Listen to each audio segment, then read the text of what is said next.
Habt ihr euch jemals gefragt, wie man zu Hause professionelle Porträts hinbekommt und das selbst ohne Blitz?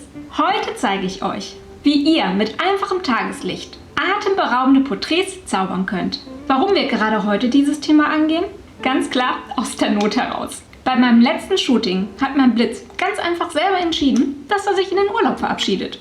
Oder Nico war so interessant, dass mein Blitz einfach dahingeschmolzen ist. Falls ihr jetzt wissen wollt, wie heiß das Shooting mit Nico wirklich geworden ist, bleibt dran. Ich verlinke euch das Video am Ende des Shootings.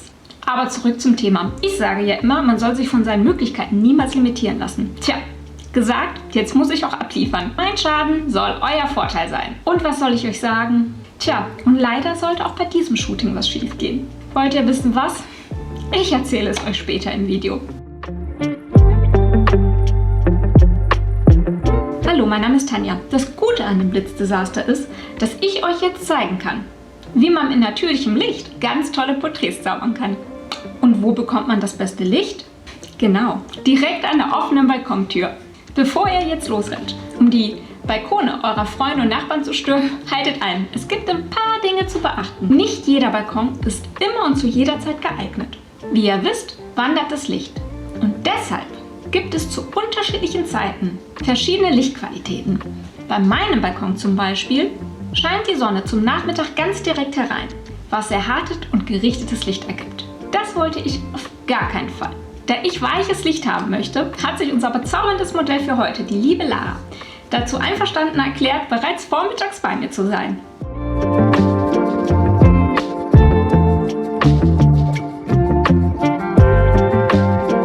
Wie ihr sehen könnt, stehe ich auf dem Balkon im Licht. Aber mein Modell, die Lara, steht drin. Ihr fragt euch wahrscheinlich warum.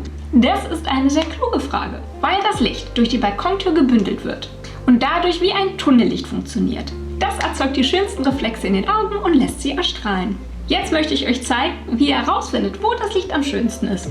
Wobei am schönsten natürlich subjektiv ist. Ihr lasst das Modell einfach aus dem Schatten heraus nach vorne treten und wieder zurück. Und ihr werdet genau die Stelle erkennen, wo diese besonderen Reflexe in den Augen auftreten. Und dann seid ihr genau richtig.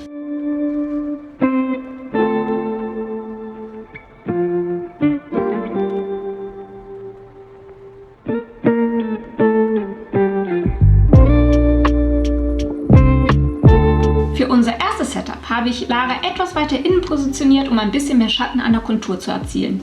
Es ist immer wichtig, dass ihr die Gesichtsform eures Modells mit beachtet. Ich zeige euch jetzt ein Bild genau an der Lichtkante. Es ist sehr schön ausgeleuchtet, aber ich finde, das Gesicht wirkt runder, als es eigentlich ist. Deswegen habe ich sie ein bisschen weiter nach innen positioniert, um einfach wirklich mehr Schatten entlang der Kontur zu erzielen und das Gesicht optisch etwas zu strecken.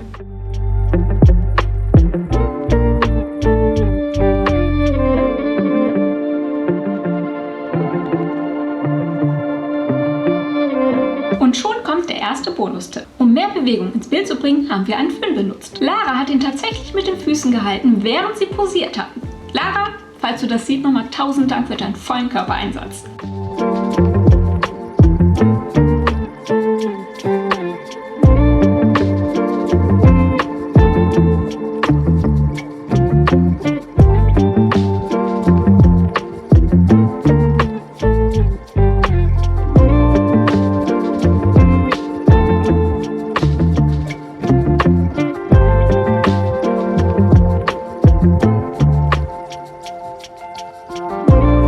Zum zweiten Setup haben wir den klassischen Rollkragenpullover verwendet.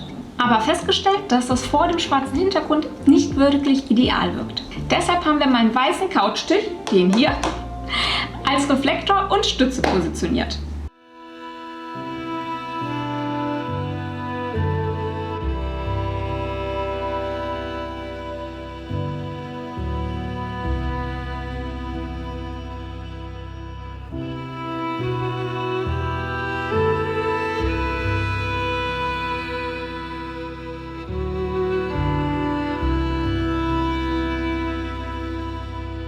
Und nun kommt auch schon der zweite Bonustipp. Kommunikation ist der Schlüssel zu einem guten Shooting. Sprecht mit eurem Modell, zeigt ihnen, wie sie posieren sollen und gebt bitte positives Feedback. Eine entspannte Atmosphäre führt zu den besten Bildern.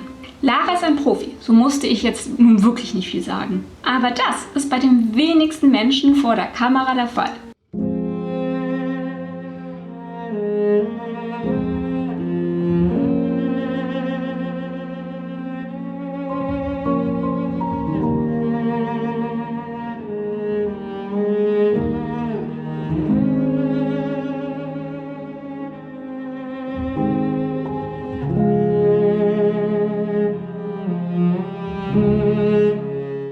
Für das dritte Setup wollten wir die sanfte Seite von Lara zeigen. Deshalb haben wir ihren Look einmal komplett geändert und ich habe sie leicht seitlich positioniert, um das Licht mehr in der Rembrandt-Position zu nutzen. Zusätzlich habe ich von einer leicht erhöhten Position fotografiert, um eine andere Perspektive zu ermöglichen. Hier zeige ich euch nochmal im direkten Vergleich die Bilder von den beiden Setups. Die Wirkung ist eine ganz andere, je nachdem, ob ihr das Modell von leicht oben oder von leicht unten fotografiert. Und diesen Effekt, den könnt ihr euch zunutze machen.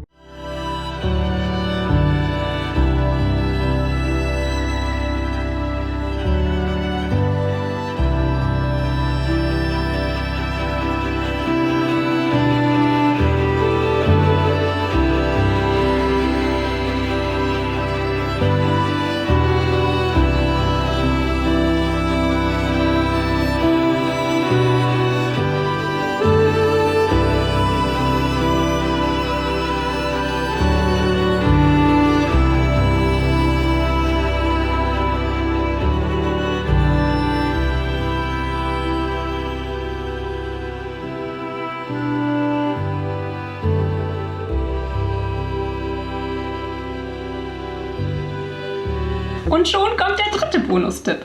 Habt keine Angst, verschiedene Posen und Perspektiven auszuprobieren.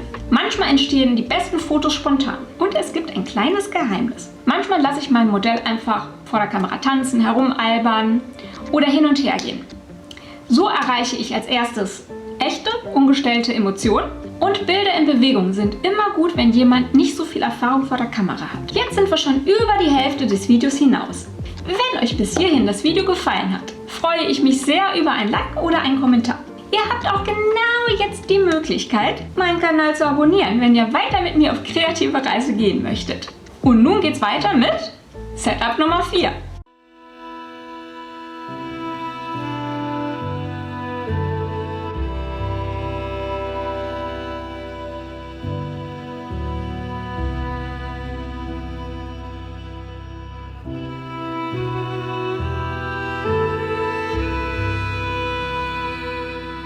Die unschuldige Bluse von gerade eben kann auch ganz anders. Lara ist wirklich unglaublich wandlungsfähig, wie wir hier sehen können. Diesen Look liebe ich besonders. Und jetzt kommt auch schon die große Katastrophe, die ich am Anfang angeteast habe. Die Festplatte hat leider beim Transport Schaden genommen und viele Bilder von Setup Nummer 4 und Setup Nummer 5 sind dabei verloren gegangen. Darunter auch einige unserer Lieblingsbilder. Deshalb gibt es diesen kleinen extra Bonustipp. Aus Fehlern lerne ich nämlich. Formatiere deine Speicherkarten erst, nachdem ihr die Bilder gesichert und bearbeitet habt.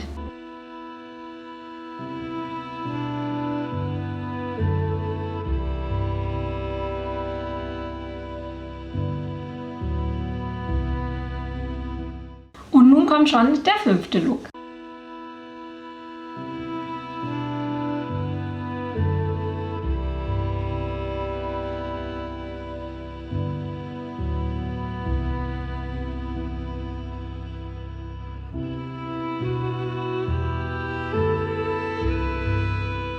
Für den letzten Look haben wir etwas Wasser und Transparenz ins Spiel gebracht. Die Ergebnisse sind, wie ich finde, grandios. Nasse Haare sind immer eine tolle Art, um Spannung ins Bild zu bringen.